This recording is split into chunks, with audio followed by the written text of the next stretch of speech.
नारायण नारायण नारायण नारायण।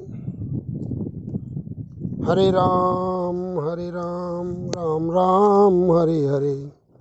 हरे कृष्ण कृष्ण कृष्ण हरे हरे। हरे राम राम राम हरे हरे। हरे कृष्ण कृष्ण कृष्ण हरे हरे। हरे राम राम राम हरे हरे। हरे कृष्ण कृष्ण कृष्ण हरे हरे। प्यारे साथियों, आज फिर भगवान की कृपा से कुछ बातें करने की इच्छा हो रही है। पॉइंट कई खोपड़ी में घूम रहे हैं, लेकिन मैं अब ये विचार करूँगा कि भाई, आप सुनते आ रहे हैं कि भगवान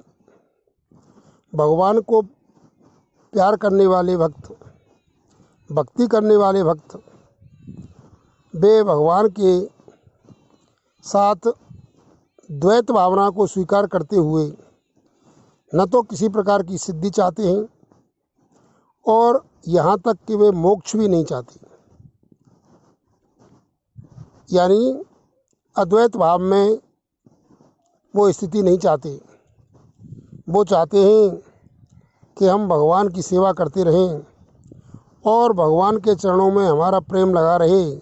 इसके लिए चाहे हम कुछ भी करें, चाहे हमें कहीं भी भेजो, नरक स्वर्ग में भेजो या कहीं भी पशु पक्षी योनि में भेजो, चाहे हमें आप तिनका बना दो, लेकिन प्रेम भगवान के चरणों में बना रहे। तो ऐसी मांग वे करते हैं।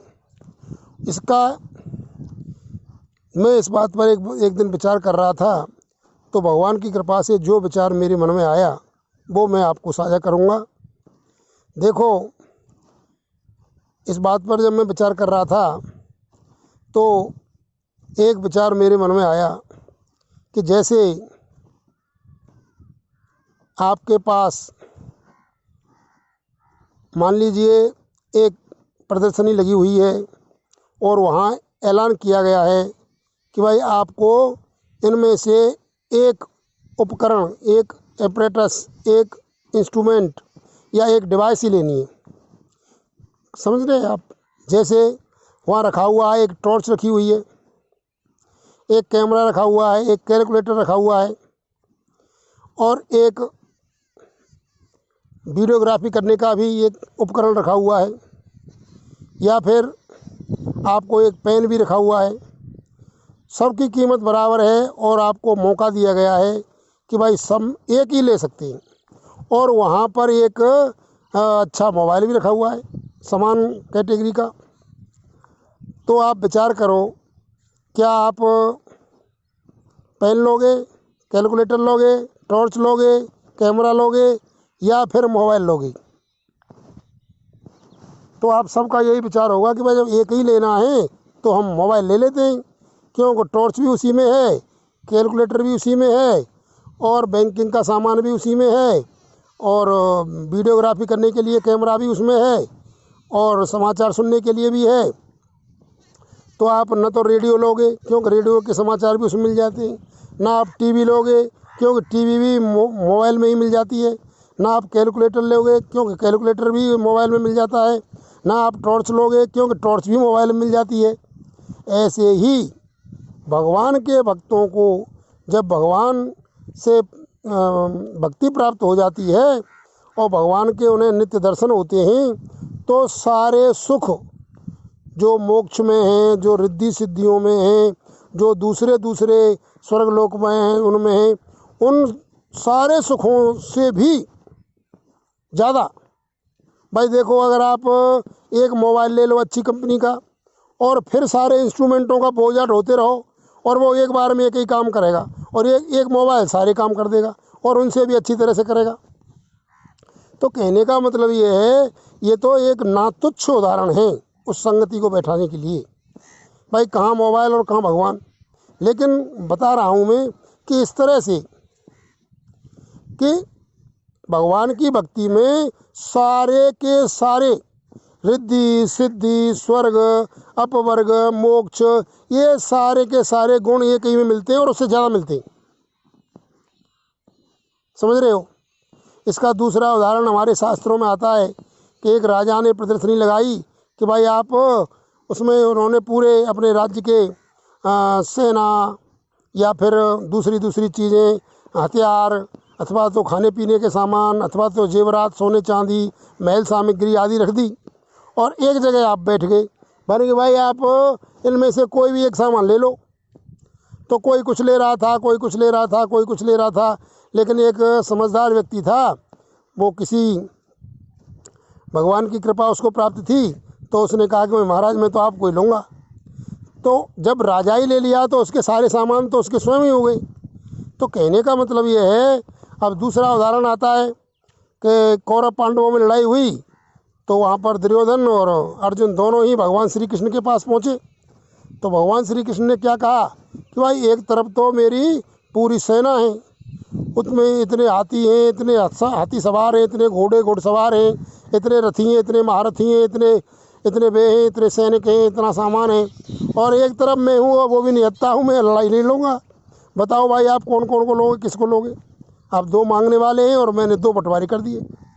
तो दुर्योधन तो खुश हो गया जब अर्जुन ने ले लिया भगवान श्री कृष्ण को निहत्थे को, और दुर्योधन ने कहा भाई ये तो बड़ा पागल है, और उसने साहब पूरी सेना ले ली। लेकिन उसको पता नहीं है कि वो सारी सेना भी भगवान श्री कृष्ण निहत्थे से भी छोटी है और छोटी पड़ गई, सब मारे गए। तो कहने का मतलब ये है कि भक्त वो पागल नहीं है, वो बहुत समझदार है, जो केवल भगवान की भक्ति चाहता है और न रिद्धि चाहता है, न सिद्धि चाहता है, न मान चाहता है, न बड़ाई चाहता है, न मोक्ष चाहता है, न स्वर्ग चाहता है, न धन चाहता है, न संपदा चाहता है, न राज्य चाहता है। तो वो सिर्फ केवल भगवान की भक्ति चाहता है। इसका मतलब ये है, ये मैंने 3 उदाहरण दिए हैं कि भगवान कैसे हैं। भगवान श्री कृष्ण और सेना की जगह देख लीजिए, मोबाइल और दूसरे उपकरणों को देख लीजिए, और राजा और उसकी सारी संपत्तियों को देख लीजिए जो अलग अलग हैं। तो कहने का मतलब ये है कि अगर आप भगवान की भक्ति मांगेंगे, भगवान का सानिध्य मांगेंगे, तो आपको मैंने पहले ही आनंद के मार्ग भाग 2 में बताया था कि भगवान के साकार दर्शन अगर वास्तव में भगवान की कृपा से हो जाते हैं, चाहे वो आप सपने में करते हो, चाहे वो आप ध्यान में करते हो, चाहे आप साक्षात में भगवान के दर्शन करते हो, बड़े भाग्यशाली होते हैं जो इनको दर्शन होते हैं भगवान के रूप को देखते ही। भगवान का रूप सच्चित आनंद है, यानी सारे आनंदों की सीमा उसमें है। मोक्ष का सुख आगे उसकी आगे 2 कौड़ी का भी नहीं है। जैसे आप मोटा सा उदाहरण ले लीजिए, एक तो सूर्य भगवान है, मान लीजिए ज्येष्ठ का महीना है, जून का 20 जून या 22 जून है, और दिन का समय है मान लीजिए 12 बज रहे हैं। तो उस समय सूर्य हमारी भारत की भौगोलिक परिस्थिति के बारे में बात कर रहा हूँ, हमारी दिल्ली या जयपुर में चमक रहा है। उसकी बराबरी आप चाहो कि करोड़ों दिए जला देंगे, अरबों दिए जला देंगे, या इतने मसाले लगा देंगे, इतने बल्ब जला देंगे, हाँ 200 1000 बांट के जला देंगे, क्या वो सूर्य की तुलना करेंगे? कभी नहीं करेंगे, कभी नहीं करेंगे। ऐसे ही भगवान के साकार दर्शन इतने आनंददायक हैं, सारी रिद्धियाँ सिद्धियाँ मोक्ष सुख उसके आगे 2 कौड़ी के भी नहीं है। जैसे सूर्य के जलते हुए जून के महीने में सूर्य जो हमारे दिल्ली जयपुर में चमकता है 20-22 जून को, उसके आगे आप कितने भी दिए जला लो, कितने भी बल्ब जला लो, तो उनकी क्या तुलना कर सकते हो? इसी तरह से स्वर्ग मोक्ष अपवर्ग रिद्धि सिद्धि आदि राज्य आदि का सुख भगवान के सामने इसी तुलना में है, जैसे सूर्य के आगे वे बल्ब और दीपक हैं। तो कहने का मतलब ये है कि इतना चालाक है भक्त, इतना समझदार है कि वो भाई कुछ नहीं है, वो जानता है कि भाई सूर्य के आगे दीपकों की क्या वैल्यू है, और अच्छे मोबाइल अच्छी कंपनी के मोबाइल के आगे इन टॉर्च वॉर्चों का कितना बोझा लिए डोलो, और भगवान साथ में रहेंगे तो भगवान, अगर हम पे कोई गलती भी होगी तो भगवान हमारी गलतियों को सुधारने वाले हैं। हमें कोई अहंकार आएगा तो भगवान को कहते हैं गर्वा आ रही हैं, वो तुरंत समाधान कर देते हैं। तो क्या ये स्वर्ग और ये मोक्ष या फिर दूसरे सिद्धियाँ रिद्धियाँ हमें कोई सुधार देंगी थोड़ी। भगवान तो हमारे सब काम करते हैं। माता का काम, वो पिता का काम, वो गुरु का काम, वो हमारे सखा का काम, वो सारे काम करते हैं। अगर हमें कोई कमी भी आएगी तो भी उसे ठीक करेंगे। इसलिए भगवान के भक्त कभी भी दूसरी चीज़ भगवान के अलावा कल्पना भी नहीं करते। वो तो ये चाहते हैं कि भाई भगवान का चिंतन हमारे मन में बना रहे, भगवान की कृपा हमें हमेशा याद रहे, हमें पता रहे, भगवान के चरणों में हमारी अनपायनी भक्ति बनी रहे। तो कहने का मतलब है भगवान के हमें चरित्र सुनने को मिलते रहें। बार बार वर मांगहूँ हर्षदेव श्री रंग, पद सरोज अनपायनी और भक्ति सदा सत्संग। अनपायनी भक्ति और सत्संग यानी भगवान के चरणों की भक्ति और उनके चरित्र का गुणगान हमें मिलता रहे, इसी में आनंद लेते रहते हैं भक्त। तो इसलिए वो समझदार होते हुए आप समझ लीजिए इन उदाहरणों से, भगवान के भक्त कभी भी मोक्ष नहीं चाहते, कभी भी स्वर्ग नहीं चाहते। भगवान के भक्त न कभी कोई रिद्धि चाहते हैं, न सिद्धि चाहते हैं, न कुछ नहीं चाहते, क्योंकि ये रिद्धि सिद्धियाँ बहुत छोटी हैं। मैंने ये 3-4 उदाहरण आपके सामने दिए हैं, इसलिए भगवान के भक्त कुछ नहीं चाहते। ऐसे विचार मेरे मन में 2-3 दिन पहले आए थे, मैं कल्पना कर रहा था। इसलिए मैंने कहा क्यों नहीं इन्हें समझाया जाए और क्यों जो सुनते हैं भाई उनको बताया जाए, तो कुछ लाभ हो तो ठीक है, नहीं हमें तो कुछ लाभ होगा ही होगा। इसलिए मैंने ये बातें आपको बताई और भक्ति की महिमा बताई। धन्यवाद। ओम बोलो।